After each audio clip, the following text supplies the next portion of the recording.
I actually don't know kind of what's going on. So can you fill me in?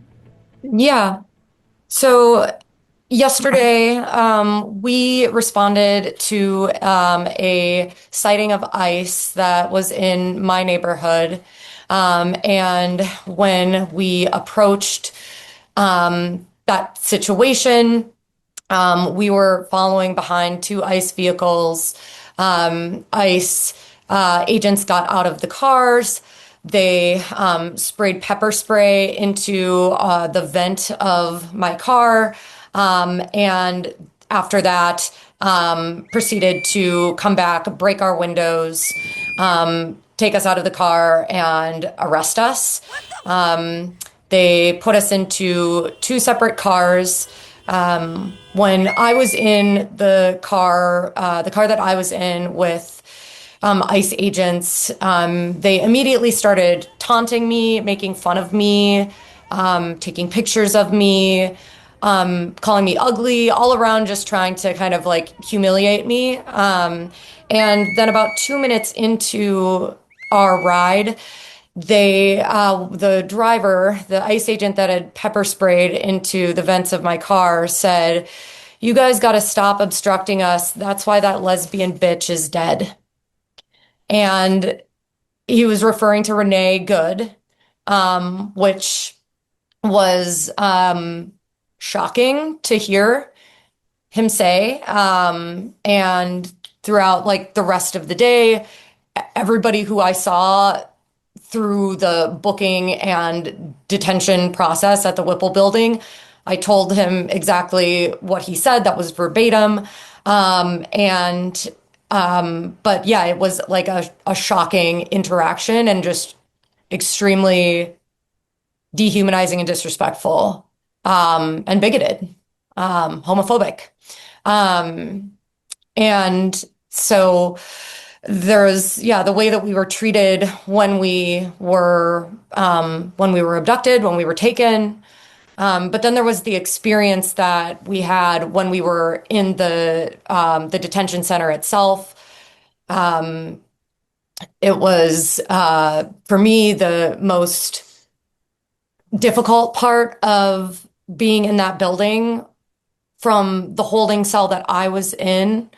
I could I heard like just wailing, like desperate crying from a room full of women, who I later, when I went to the bathroom and was able to see more of the detention center, saw was just a room of, 12 to 13 Hispanic women.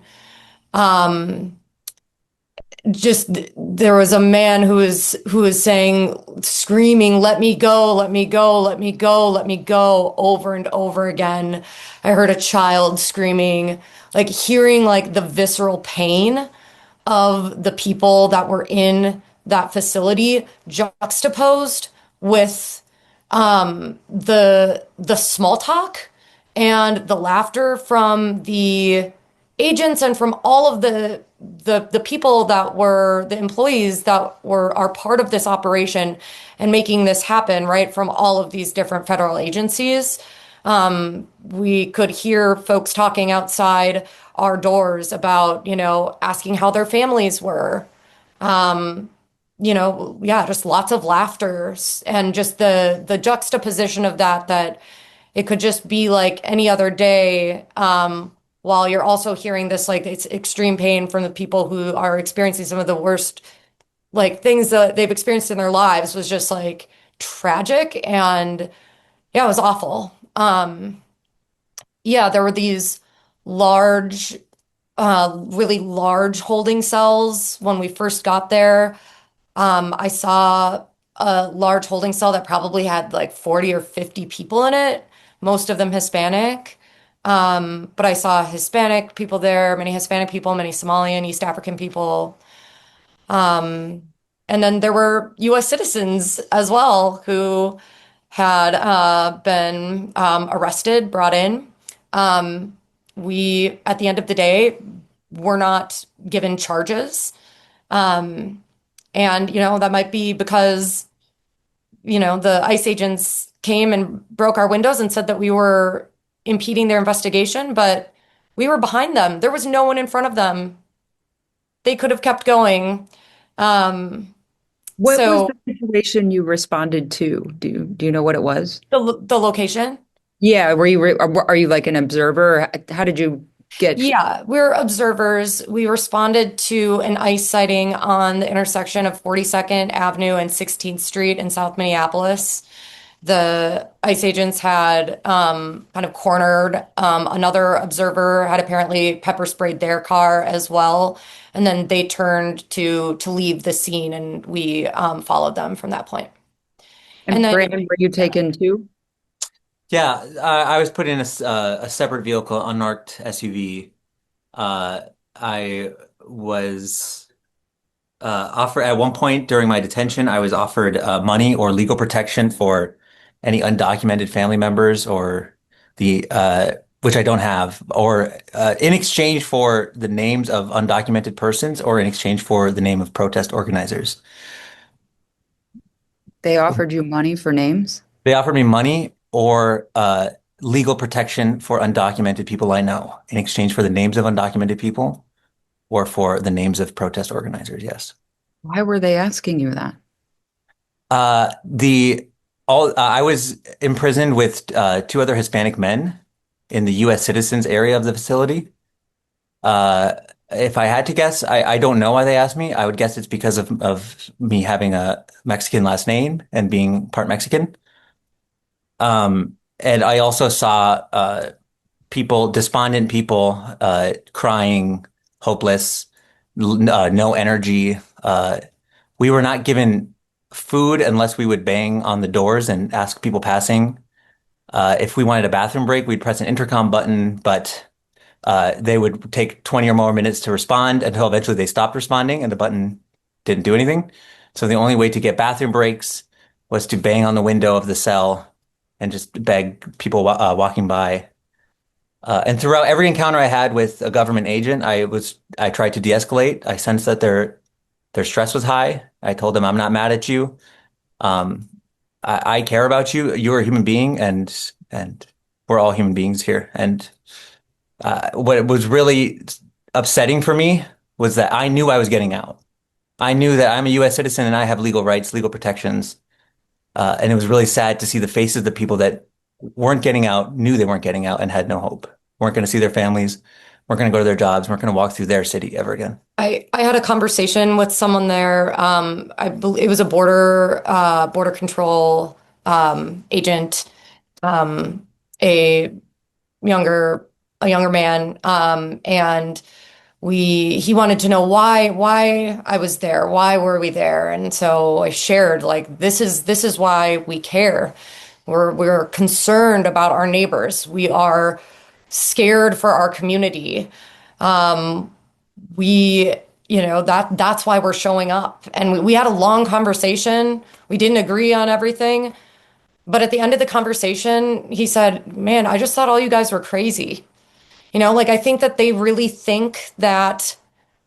they think that protesters are crazy. They think that, and they don't realize, I think, that we are doing this actually from like a deep place of like love and care for our community and empathy.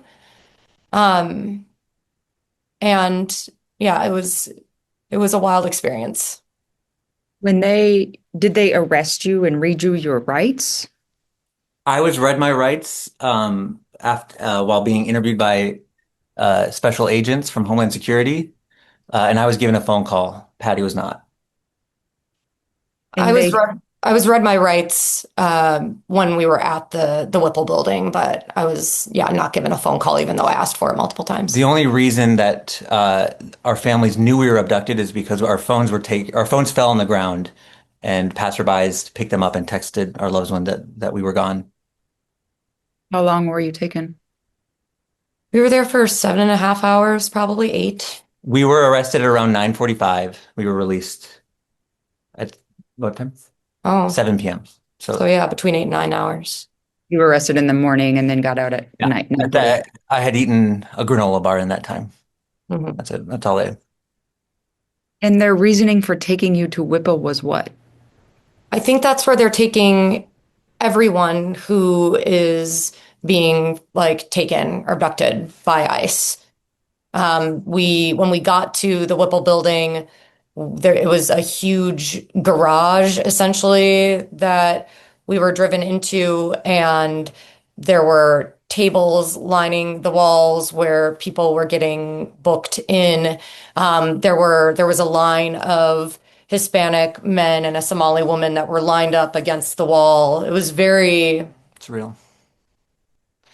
yeah, it was very like surreal and draconian and We saw buses being prepared, and I later learned from my cellmate that those buses were being loaded with people being brought to the airport. yeah. So we got booked in that large room where everyone was booked, and then we were taken into the building where we went into a room where we were put into foot cuffs. And then that's where I saw the first like large holding cell that had probably 40 to 50 Hispanic, mostly Hispanic people in that room. And their claim for taking you, and I'm saying their claim was you were getting in their way, obstruction. Correct. That's their claim, but we left without any charges. And it sounds like, according to the National Lawyers Guild, that we're not the only ones, that many people who are getting taken by ICE out in the streets, observers are getting released without charges, which would, insinuate maybe that what we're doing isn't actually illegal. Do you know what was happening at 42nd and 16th, the original call We had just heard that ICE was on the scene and that chemical agents were being used on observers. on observers? And 40, I live not far from there. That's residential, right? Or was it a business? Yeah. Yeah. Yeah, and to our knowledge, there's no active ICE raid. They were just driving down the street. So now that you're 12 hours removed from this and then some, what are you thinking and feeling? I left feeling, they tried to make me feel powerless, and I left feeling very powerful. They tried to make me feel hopeless, and I left feeling very hopeful. I don't think that this can last.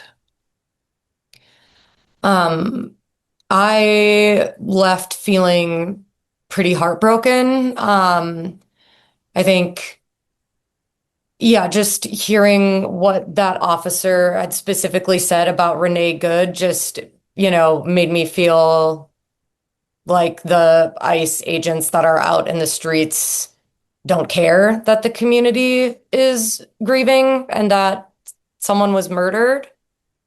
And Why, that makes me feel, yeah, yeah. why did he go there? And in that, as much as you can recall the conversation, like, why did he say that? He was extremely angry and activated, and he was wanting to say things that made me feel angry and demoralized.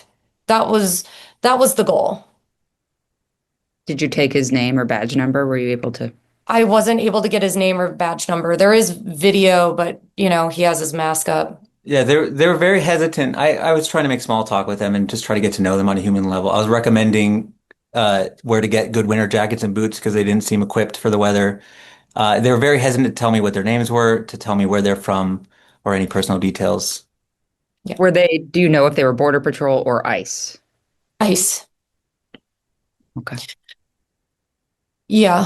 I think I also just, yeah, we were there for 9 hours yesterday.